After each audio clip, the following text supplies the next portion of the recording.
As a New Yorker, it's safe to say my world is as far from the carefree island lifestyle as it gets. In my day-to-day routine, the closest I come to unscheduled beach lounging is when I catch a few disconnected moments during my underground subway commute. I wouldn't exactly say my overcrowded schedule lends much time to adventuring. So when Universal invited me on a press trip, a 4-night getaway to the remote Greek island of Skopelos to relive the scenes of Mamma Mia, I jumped at the opportunity. I said yes, vowing to explore the island like the film's free-spirited main character, Donna Sheraton, you know, Meryl Streep. Advertisement, continue reading below. Peter Mountain. My prep for this trip was a little different than usual.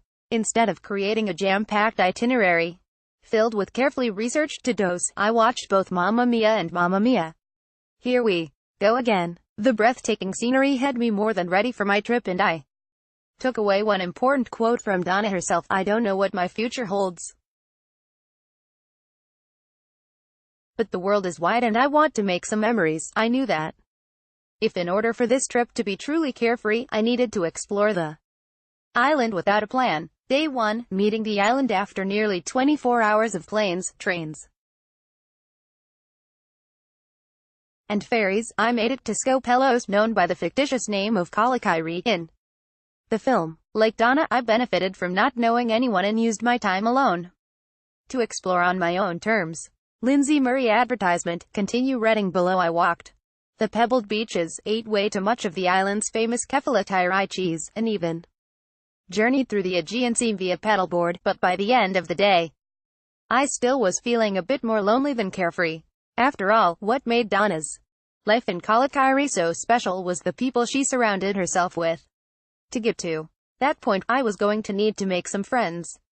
Day 2, hang with some Dinah Bersani. Mamma Mia-inspired trip wouldn't be complete without a love triangle, or a square, in Donna's case. Luckily, Universal also invited the 3 young dads from the second film: Jeremy Irvine, Josh Dillon, and Hugh Skinner, otherwise known as the Dinah Bros. Unluckily, I didn't get to have a chance at a whirlwind romance with all 3. I did, however, get to ask them for some advice on how to live my best Donna Sheraton life for rest of the trip. Their suggestions: live every experience to the fullest. From Dillon, say yes to everything. From Skinner, get chased by a goat down a beaten path. From Irvine, think jam. While I wasn't quite ready to run for my life from a wild animal, the young dads made good points. I wouldn't be truly living the Donna Sheraton experience unless I stepped out of my comfort zone. Which brings me to my final day.